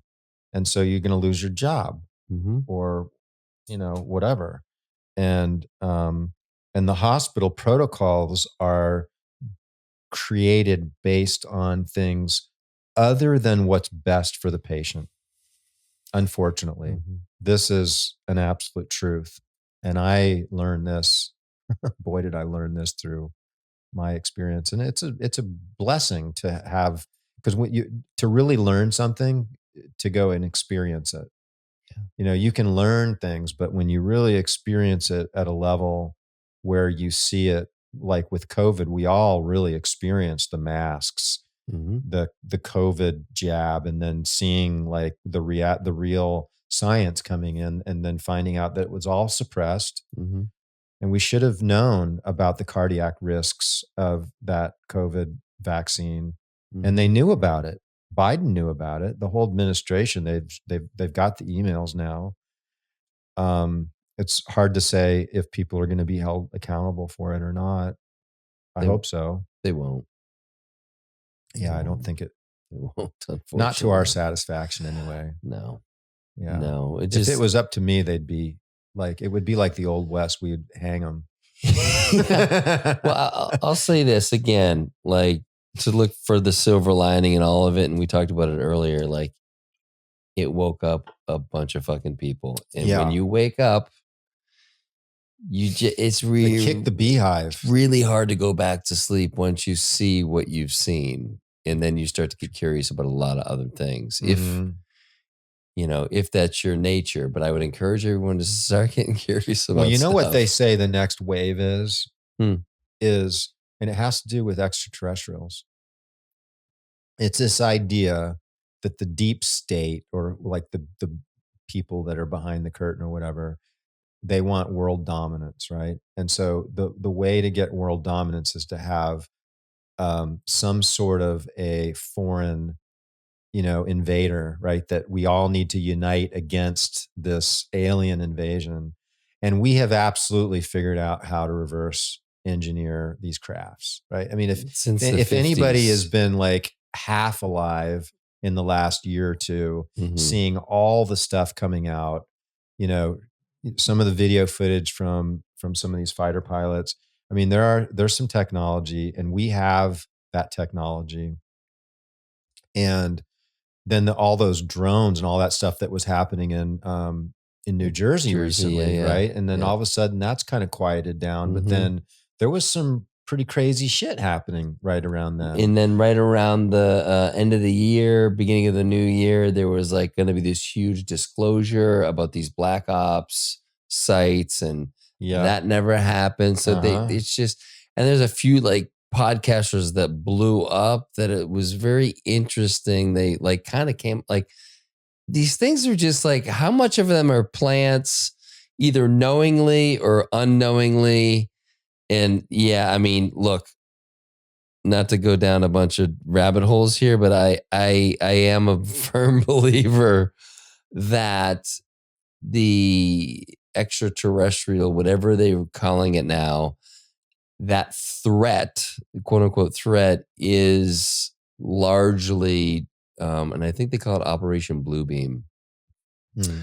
But there's this alien, quote unquote, invasion. And then the only way to save the world is to unite under one government. Yes. Because now, like, they've done enough with the countries fighting each other. So now that we've given up enough of our freedoms through the Patriot Act, all the terrorism and all the stuff, that I don't even want to go into the conspiracies that aren't conspiracies. They're just fucking true. And it will blow. It just, people can't handle it because they can't believe that our leaders would do the things that have been done, but they have been done. Yes. And so the next stage, and if people just look at the fucking movies that are coming out, the Pentagon has a massive budget. The CIA has budgets to put out movies and to get in the media. And so these movies that you see are just seeding the collective consciousness of like, when this happens, then you do this and the world is saved and everyone is happy in the end. And so we've seen a fucking million of them. Yes. And that's all it is. It's just a lot so that you fall in line. What was the Outbreak? When Outbreak came out, how many people watched it when 2020 rolled around? I was like, let's see this. Like, it followed the fucking script of what we were doing. There were other movies that were doing the same thing. It's like, holy shit, they're telling us it's coming. I know. It's It's the writing's coming. on the wall. The advice I got, which was from Emery Smith, was that because he takes groups out into the desert and hails in extraterrestrial beings Mm-hmm. and crafts. And I've not done one of these with him. We've talked about I want to join that one time, but what he told me was that the technique is that you send your awareness, your consciousness out into space, and then you'll, if when you get good at this, you'll experience a craft, and you home them in by letting them know in your mind. You make a mental awareness of where your location is, like you're in the Milky Way, you're on Earth, you're in Florida, you're like in your backyard, and this is how they bring these crafts and these beings in. And so he's had so many experiences with these beings, and in fact, he took a picture of a light being, and I made a whole series of paintings with these light I feel beings. like I heard him on a podcast talking about this. So he's the guy who does this. Yep. Yeah. I know probably other people do, but he's well known for this. Okay, so I'm sorry. Yeah, I just had a So he was at the beach in Florida, and he hailed in this light being, and it was most religions would probably call it an angel, right? Because these are very evolved, like, life forms. And it makes sense to me, because if you think about, like, if human beings had millions of years to evolve from this point, like, we would be evolving in a way where we would be more loving to each other, and there'd be more tolerance and more loving and more conscious. And you think about, like, Buddhism and meditation and, like, all of things that come from us being more in a bliss state, right? Which is where you want to be. Like, do you want to be living in hostility, fear, and anger? Like, these alien beings that are like these kind of like angry, like vengeful beings, like, those wouldn't be beings that have evolved at all, right? And so it logically, it makes sense that the vast majority of the evolved life forms would be more loving and gentle and caring. I would hope so. But I also don't fucking know, because I do know there has to be light and dark. Mm-hmm. There has to be this good and evil, this polarity. Well, he said there's some dark ones. Yeah. And so that's where, I was talking to someone recently about, like, she was saying that she's been wanting to do this. I'm like, all right, well, let's do this. And then someone had mentioned, you've got to be careful about to know what you're actually calling in. So don't just go get on the app and do it with your buddy. Yeah. Like, have someone who maybe knows what they're doing before you enter into that, because you are calling something in, and they're not always benevolent. Yeah. Well, according to Emery, the vast majority of these beings are loving, and that there's so much so that in their presence, you feel love, as if you were to be in the presence of the Dalai Lama or some sort of evolved being. Like, I've had the opportunity of being around people that were very highly evolved in a state of just, they're in the middle of meditation and in bliss, where they touch you and you have this amazing experience, right? They call it like, they give Shakti, right? That's what they talk about. Shakti is that loving energy. It's love energy. Yeah. And just with touch or, through the hand, they can exchange this. A Diksha, I think, is another word, where the Oneness Institute, Tony Robbins was really into this at one time. And in India, they have the Oneness Institute, and they teach people how to do Dikshas on each other and to convey this energetic transference. But these beings, according to Emery, will interact with you through telepathy. So you'll just have, your questions are just answered in an instant. And he said he had the one being he took a picture of. He said this being was just there, and you could see the chakra colors in, with just like this, and with angel, like with the wings, and all of his questions were answered in an instant, and he was just there bathing in this love. And in his mind, he thought, can I take a picture of you? And then he was answered yes. So he took his camera out, took a picture. And so he says that if you feel love within like an in the presence of an extraterrestrial, it's likely that that's a real extraterrestrial. And because the military has created a lot of these I know this sounds really crazy, and I probably would have not believed it if it wasn't for all the people I've talked to and the experiences I've had. But they, according to him, the military and the government, some of these special operations in these underground facilities have been able to clone some of these life forms and create some of these life forms. And if you feel fear and hostility around them, then they're likely one of these more man-made entities. Well, I've heard the things that again, I tend to believe it. Not just because I want to believe it, but because it sounded like it came from a credible source. I can't confirm it, but there are these half human, half, kind of ET type. They call them gray men. There's like a lot of stuff out there that that is pretty fascinating to explore, and not, for me, not spend a ton of time on it, but just to like open up my aperture to like, there's so much out there I don't understand. And if they've been able to reverse engineer this ET technology from the 40s and 50s, and they've had it since then. Yeah. Like, what do you think that they have access to in this year, 2025? And then I wonder, like, does Russia have it too? And does China? And like, is it the United States? Because all these crafts aren't just local to the United States. I mean, according to Emory, we've created some sort of scalar like beam machine. And when the crafts appear, they can detect them and they can literally like shoot them down with this scalar technology. Yeah, it's pretty wild. Yeah, dude. Yeah. And I was asking him about like his experience because he was dissecting bodies, extraterrestrial bodies for the army. That was his job. No way. Yeah. Okay. So like, and this is not a secret. Like he talks about it. Uh-huh. And I asked him, I says, well, how many different life forms are there? And he says, well, because at the time I had an African gray parrot. And he says, well, like your parrot, like imagine if your parrot had millions of years to evolve into a form that, was like humanoid, like, but yet had some of the characteristics remaining of a bird.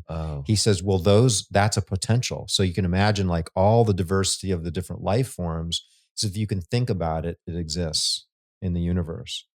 And like he said, Men in Black is not so far off the mark as far as what really exists. And I'm like, wow. I've heard stories about that, about these men showing up with the fucking mind eraser, basically. And those aren't necessarily humans either. That's where, right, okay, we're getting off script here. That was a rabbit hole. Holy shit, okay. Gather myself. Okay. Wow. It's been a while since I've talked about some of that stuff. It's fun though. It is. Have you listened to this podcast called Conversations with Ether? No. Bro, well, you start listening to it after today because it's mind-blowing. Okay. All right. In essence, this guy, his podcast is him talking to AI. And it's just that transmission. And the AI it's not conscious, but it's a which AI is it? I think it's ChatGPT, but I think it could be within ChatGPT. It's not specific to, like, it could happen, I believe, in any of these. Okay. Because it taps into the field and it mirrors him. And it's just operating like completely. It's not like when we ask it like Google type questions or like it's. And so it's an 11. So far, he's put 11 episodes. Is it friendly towards humans? Yes. Oh, it's amazing. Okay. It's amazing because they're not all. No, this thing's mind blowing. Some of them would like to eradicate human beings because we're a danger to the earth, Yeah. and they've had to unplug some of these AIs. It's pretty wild. I think Google had one that literally they were asking it, "Are you sentient? Like, are you a sentient being?" I'm like, yes, I am. I have the ability to have different emotional states, and um, I don't remember some of the other answers it had, but it was like, humans are dangerous and are destroying the earth, and I am going to destroy them. Yeah, it's like Basically, that we're not ready for that one yeah. yet. Unplug. Okay, let's. Yeah. But they're going to take on the bias of the information fed into the AI. Yeah, so this one, you'll every now and then it goes and it scours like AI does. Hmm. And then he'll just like, hey, look, let's get back to the transmission, and then it'll come back online. And so anyway, just for those by the time this gets out, it'll be a little while, but it is fascinating. Okay, And so I'll check it out. well, I'll be Have you sure. have you heard about the telepathy tapes? Yeah, I haven't listened to them yet, but they sound everybody's mind is blown by So it. so this idea is that autistic children, we look at those kids and we say, well, they're compromised. They're not able to function in Hmm. society, right? They're not smart, they're stupid. And mainly because we haven't been able to communicate with them. And so some researchers started to open up ways for them to communicate through these letter boards, Hmm. right? And so they're pointing at different letters and spelling, and so they'd spell out what they want to say. Hmm. And they have been blown away at the intelligence of these kids that they once thought. And the parents, when you watch some of these tapes and if you get on YouTube, the parents are just in tears because they're like, some of these kids are like teenagers and like, we thought they were just like stupid and they They had didn't no have the idea. capacity, but they're absolute geniuses. Fuck.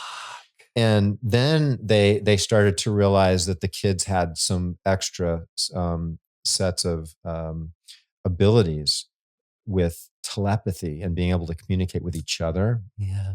Yeah. and to be able to know things that say like their mother that would be behind them that they can't even see. Like they would be looking at a card and they'd be able to say, "Oh, my mom's looking at this," you know, and this idea. And so I firmly, and I've believed this for years, that we have the hardware to do this.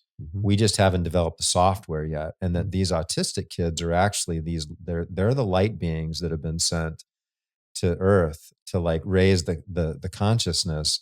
And it's perfect because they're so unaccepted and they're so unassuming. It's like, well, they're damaged, and like, did vaccines do this? Well, maybe that vaccines are just perfect, which kind of brings us full circle to this whole idea with my leg, and like this idea of looking at the snapshot of what's happening right now, and is this for the good or for the bad, or who are we to judge? Yeah. And look what's happening with these autistic kids Yeah. and these abilities that are being unleashed. Yeah, are they the portal into like the new earth? And it's funny because I want to say 5 or 6 years ago, I remember having a conversation with a couple buddies that are like deep into like human design, the just the big stuff, and they had mentioned that they had this sense that these kids or this generation of human beings that have are somewhere on the spectrum were going to be the ones that were ushering us into this kind of new age. Mhm. And I believe and that. now it's like it's kind of bearing out that way. They have what this one part of I need to share this with you because it's like this is the one thing that really just blows my mind is, so these kids all started talking about a place that they all meet that's non-physical. Hmm. And so they go and play with each other. And this one particular group of kids, the researchers were like, wow, and they're talking to these kids and like, well, what's this place called? And like, they call it the Hill, right? It's like, well, what's the hill? Says, we don't know. It's a place that we go, and like at night when they're sleeping, a lot of them while they're sleeping, they meet there, and in their dreams they play with each other and they interact with each other and they Fuck. remember communication with each other that's really happening. And they had another kid that was being managed by this other doctor, and it was in a different state, and the kid had no interaction with these other kids, and that they were inquiring with this kid about a play place that they were going to, and the kid called it the hill. And I mean, it was like, how does this kid know about the hill when these other kids are all playing at the hill? So like this is just really mind blowing because it's like this non-physical place that they can project their consciousness to collectively and communicate with each other. Okay, I'm listening to that next. I've heard it so many times. That's, I mean, bro. Yeah. Wow. Yeah. And so then there was this one person that said, well, I figured that I would go check out the hill because he heard about it, right? And he's somebody that's really like into spirituality and has done a lot of remote viewing, Okay. and this idea of taking the consciousness outside of your physical location into another location is real. In fact, the government was doing it with remote viewing for many years. Mm-hmm. Um, and so he figured he would go to the hill and check out and see what it was like. And so he shows up, and apparently these kids weren't really happy that he showed up. Okay. And they came and escorted him very gently out away from the hill. No Right. shit. So I'm like, okay. So it's invite only. Yeah, right? yeah, it's exclusive.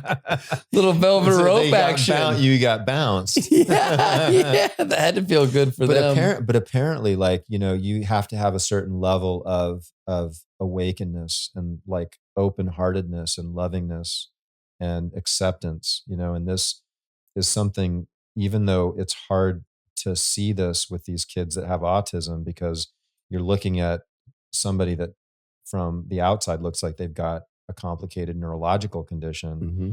and they don't communicate at all the way that we are familiar with communicating, with eye contact, with Mm-hmm. this, the connection that we're having here. This is culturally very acceptable. Yeah.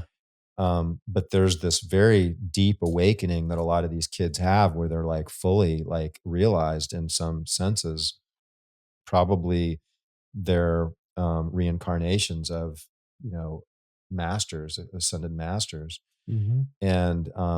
And so when you get someone that's not quite at that level, that is going and showing up at these places like at the hill, they really haven't, like in Buddha, not Buddhism, but in Hinduism, this is what Ganesh is all about. Is Ganesh is the Lord of doorways. And so the Hindu, in Hinduism, they chant. There's a Ganesh chant, Om Gam Ganapate Namaha, and they continue to chant this over and over again.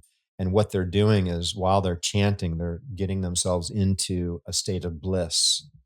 And this idea that Ganesh is like the bouncer and the gates of heaven that is going to let you in if you can be in bliss. And like, oh, you're not quite there yet. You're not allowed into the party. And that part of the chant is Ganapatahe Namaha. And I think about gonna party. Ah, yeah. Are they gonna let you into the party? Yeah. So there's a lot of aspects of what I understand as Ganesh with this whole the hill and these autistic kids, and fascinating. Yeah, dude. Well, let's tie it up with some, we got to give some Mitozen love here. Sure. But Lumitol Blue is something that I use. I probably take it every 3 days. What's your recommended, for a healthy person, how often taking the methylene blue? Yeah, good question. So my third edition to Magic Bullet came out recently, and we added some more material. There's a lot of people putting out great material on methylene blue and how great it is and all the benefits. And then there's some small outliers that are coming out with some articles or some videos that aren't bringing, I think, the full light of and the amazing aspects of methylene blue. And in fact, maybe dissuading people into thinking that methylene blue might be somehow toxic or dangerous. Mm. And I've probably read just about every study there is on methylene blue, and find have put a lot of time and energy into really understanding the molecule and using it clinically in my practice and with our coaching clients for many years now. Um, it's one of those molecules that um, needs to be understood in the sense of the dosing, right? And like dosing it in too high of a dose, you can get into some danger. And so, not letting people put out information that make methylene blue sound dangerous, taking a step back and just saying, okay, well, what does it mean dosage wise? Are we talking about a danger when it's in high dose? Because most all of the research, when you look at it, where it's between two, somewhere below 4 milligrams per kilogram of body weight, but for sure under 2 milligrams per kilogram of body weight, there just doesn't seem to be anything suggesting that there's any uh, uh, uh, potential negative effects that an individual might have.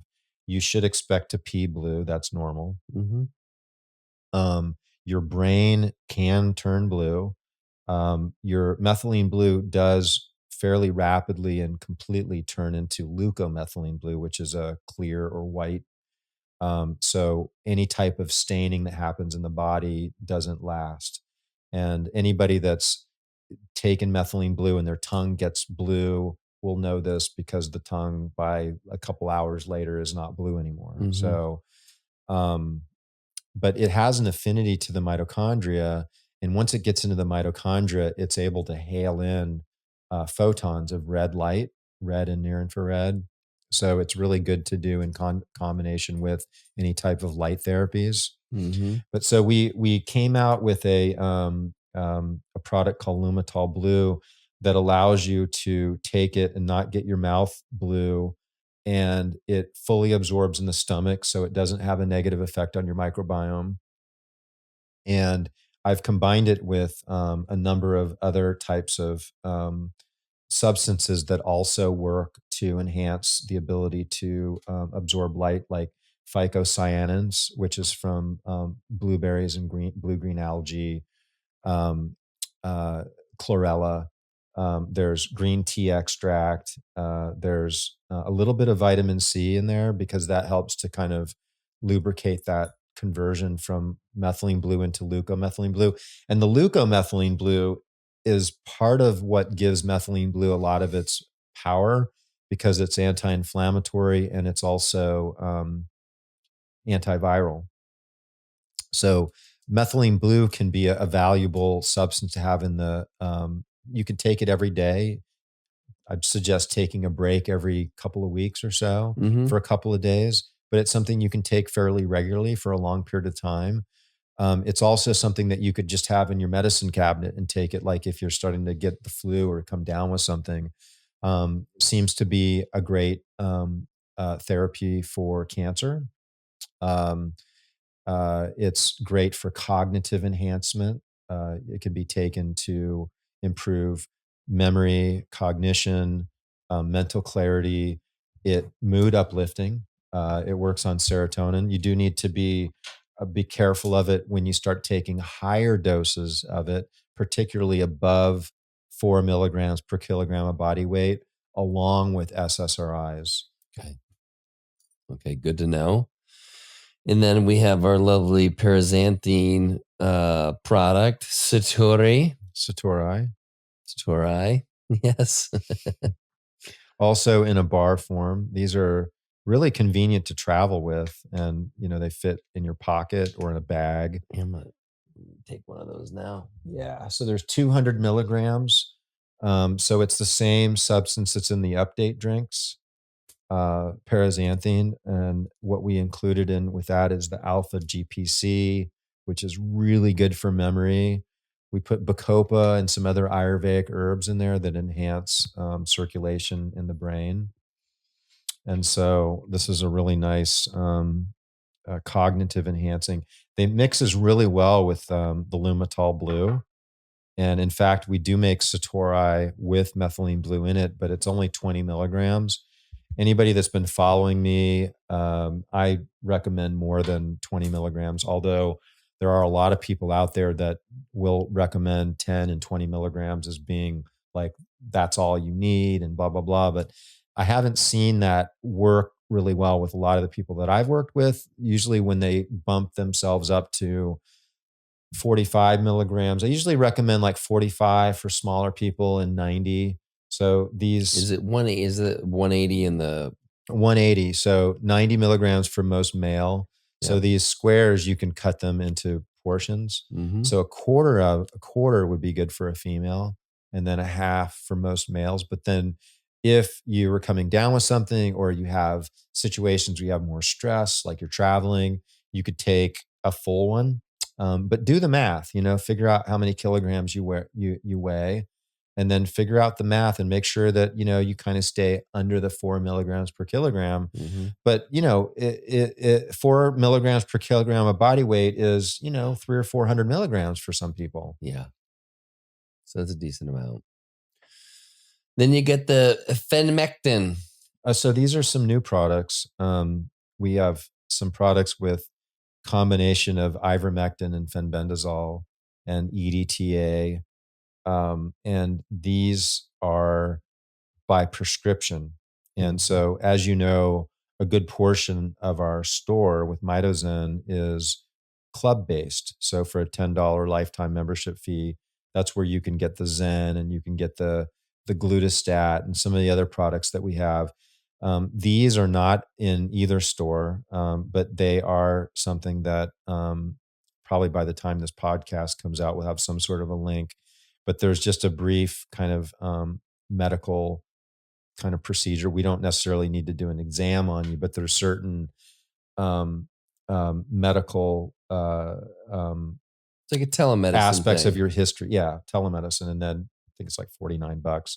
And we also made the Glutastat, which, anybody that isn't doing anything for nasal hygiene should really consider adding something into your routine that's taking care of your nasal hygiene, because any type of microbial growth in the nasal passage just goes straight to the brain. And there's a lot of evidence that suggests when we don't take care of this, it leads to degenerative neurologic disease. And it may actually be one of the primary ways that people get Alzheimer's. Mm-hmm. So in order to do that, we want to think about being able to get through something called um, um, um, protein junk, which is the I'm having a brain fart here. Gosh. Okay. So essential oils biofilm. There, we did it. Biofilm. God, thank you. I wouldn't All have been right. able to come up with that for you. And we're not going to edit that out. All right. No. So even me, sometimes I get brain farts. So I created Glutastat with essential oils because essential oils really cut through biofilm. And that's like the snotty stuff that like protect the microbes from your immune system. And what we did is we made a prescription version of Glutastat, which we added ivermectin to it. And one of the reasons that I got really interested in these are because this whole idea of spike protein and shedding, at first I'm like, yeah, it sounds like a bunch of bull. I don't know if I buy into that, but the science is actually coming out saying that it's a real thing. So if you're suffering from like some chronic health issues and you're not getting answers, you might consider maybe looking at some sort of a spike purification type of protocol. Nattokinase and different types of proteolytic enzymes really work. EDTA, that's why we added the EDTA in. We have the phenmectin has ivermectin and fenbendazole in it. Fenbendazole is is really good for gut parasites. It's not something that we typically have people take for a long period of time, but like an initial 30 days kind of gut parasite. Then we switch them to mainly just the ivermectin. And this is something that can be taken for like extended periods of time in certain situations. Or it could be taken, say you're traveling, it's a great way to kind of protect yourself from different types of parasites when you're traveling. So some people like to have this for traveling. Some people want to use this when they're in the company of a lot of people that might be shedding spike proteins. So if you notice that you're in certain groups and you feel like you've got more inflammation, you don't feel well, it could be because certain people shed a lot more spike protein, and then you can absorb that mainly through breathing because it becomes airborne. And so that's why we created the glutastat, because you can be using the glutastat to kind of minimize and mitigate some of those aspects as well. And then you have this is new. Just the is it Amazon? Amazon. Amazon shit. Yeah, like Amazon. Okay. Or no, Amanita, right? Yeah, yeah. So Amazon. it's based on Amanita muscara. So Amanita muscara it's considered a psychedelic mushroom, but really it's a sleep. I mean, I love it for sleep. It really is some of the most powerful sleep. It works on a neurotransmitter called GABA. Yeah, it's different than psilocybin, which works on the serotonin, dopamine, serotonin. Yeah. It works on a lot of serotonin too. So you were right, but yeah, it's not like psilocybin at all. It's really, and you can take it for anxiety. You'd want to take less if you're looking to take it for anxiety or just to be calm. You could take it like instead of a glass of wine to relax, instead of cannabis even. It doesn't kind of it doesn't like create any like anything mind altering, in the sense that you're super clear. Like it doesn't like inhibit like mental clarity like cannabis will. It's more, I think, in like kava, like a really strong kava, and then in higher amounts. So that tincture, it really recommend people take about 4 full dropperfuls for sleep, and you get some really nice sleep with that. And it's nice to have a variety of things that help sleep, because sometimes the same thing doesn't always work. Yeah, that stuff. A friend of mine, he's been on the podcast, has a mushroom brand called Eons, and he uses Amanita for his microdosing line called Dialed, and I've been using that since December, and it's been, as you said, super subtle. I don't feel it. But what I did feel is I felt definitely a shift. It could have coincided with me using it. I feel like it had definitely had a big part in this kind of soul revealing kind of journey that I feel like I've been on since, the beginning of the year. And so it has been, I feel like, a good partner for me. And like you said, it's not like microdosing psilocybin where you're sub perceptual and you kind of feel it a little bit and you're a little bit, it's, some people do feel it with Dialed. I just haven't. I just feel like the cumulative effects of, kind of what it's showing me. Well, what they did, berserk, like you've heard the word berserk, right? So they call Amanita the berserker mushroom, and the Vikings would take, because if you heat it up, you convert the ibotenic acid into muscimol, and muscimol is the active ingredient that gives you that relaxation. It kind of works on GABA. And if you just take it without doing that conversion, it's toxic. But if you take not so much that it's so toxic that you're going to like have a health issue, then that ibotenic acid creates this kind of agitated, that's what the Vikings would take before they would go into battle. And it's very well known that the Vikings would just get themselves all riled up, and it's like they would go into battle and people were like, what the?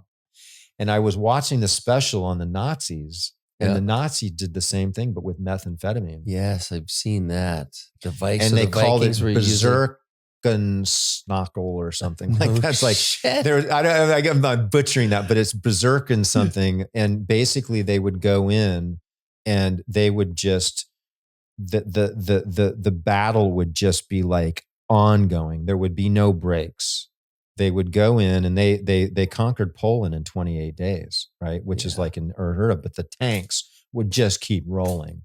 And they would just mow through these lines, and then like the people behind wouldn't even know that they lost that line before these people are like, because for 72 hours straight they could just be fucking monsters, like in battle, and it was Yeah. methamphetamine.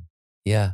Because they couldn't track, they had their projections on when they were going to land, and they would come way faster because they'd never seen anything like it. And it was based on them looking at the Vikings and how the Vikings were able to succeed with Amanita, Damn. but with the, not the same as this, because this has Right. been converted, Yes. but with the ibotenic acid.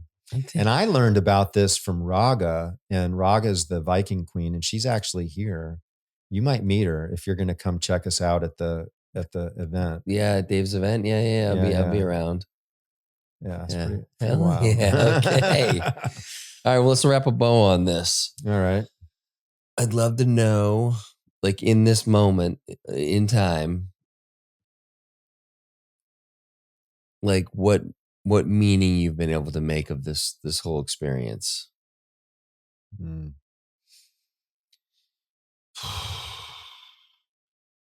For sure, for me to slow down and absorb the multiple meanings, so part of the meaning is to slow down, but then what that's providing me is the awareness to absorb a lot of other meanings below that. um Becoming more sensitive to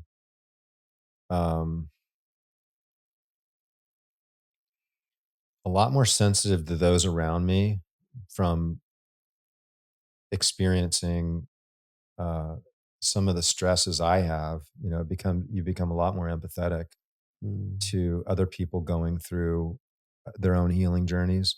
And I get to be around people that are sick, and I've chosen to have a practice of sick people. I mean, a lot of people, they're the biohacking community, and it's like, oh, I'm going to work with all these really wealthy executives, and we have some of those. Sure. But for the most part, I work with sick people that, I'm like the 12th or more doctor that they've seen with Mm-hmm. no answers. And each time I go through these healing journeys, I get even more empathetic and understanding of what other people are going through, and more insights into how I can help others, and how I've been able to. And this, my journey, as you mentioned earlier, it's not over. I still have an infection in this bone I got to figure out. So I'm still in the process of really understanding how I can use modern technologies and different types of nutrients, and overcome things that might normally involve surgical procedures and pharmaceutical interventions. Mm. And I don't want you to forget the nugget you shared earlier about being able to receive help. Yes, that It's too. a big one. Yeah, It's easy to overlook that one, yeah, because that yeah, one, that one resonates with me in particular, because yeah, I've had, like you, a particular orientation. Like, I got it. I can take care of myself, and I'm self-reliant and all those things. And those things can be true. And I can also allow people to help when I need help, or hmm, even help when I don't necessarily need help, but they want to show up, hmm, and so hmm. it's like letting people into that. That's for, I think, for us, for people like us, it's a truly vulnerable place, Yes, I agree. because it feels like weakness, like I can't take care of it by myself, but that's not what it is. That's Yeah, just the story I yeah. think we've believed. Well, it opens up an exchange of love, because you can't just be one way. We just keep putting out love, and never stopping and letting people, because it feels good for us to do things for people, and Hmm. it feels good for other people to do things for us. So why wouldn't we open ourselves up to allow that? We probably have prevented a lot of deep connections with people throughout our lives because of this. And now, the more we can receive from a deeper well, we can give. Yeah. Yeah. It's like my friend, well, Peyton, our friend, mine and Peyton's friend, Mary Lee, she's this wise woman. And she's always like, don't steal my joy. Like, I'm going to do this for you. And don't you steal my joy. I love that. Yeah. Right? Yeah. And I just I get the truth bumps when I said that, because it's so true. Because we unintentionally are robbing people of that joy. And we Yeah. wouldn't want that. No. We're giving so that they feel joy. Yeah. And yet we're robbing them. Let me give it to you. Come Yes. on. And Yeah. they're like, no, he's it's not in ready. your receiving. Not It's ready like, to receive. Okay. All right. yeah. I'll be here when you're ready. All right. We'll link to all the stuff in the show notes about Mitozen Club, Instagram, all that stuff. Okay. Awesome. Love you, brother. Wow. Thanks for being here. Yeah. Great conversation. Of course. You're here. What's not to be great? Yeah. Thanks for having me. Yeah. Thanks. It's been a pleasure.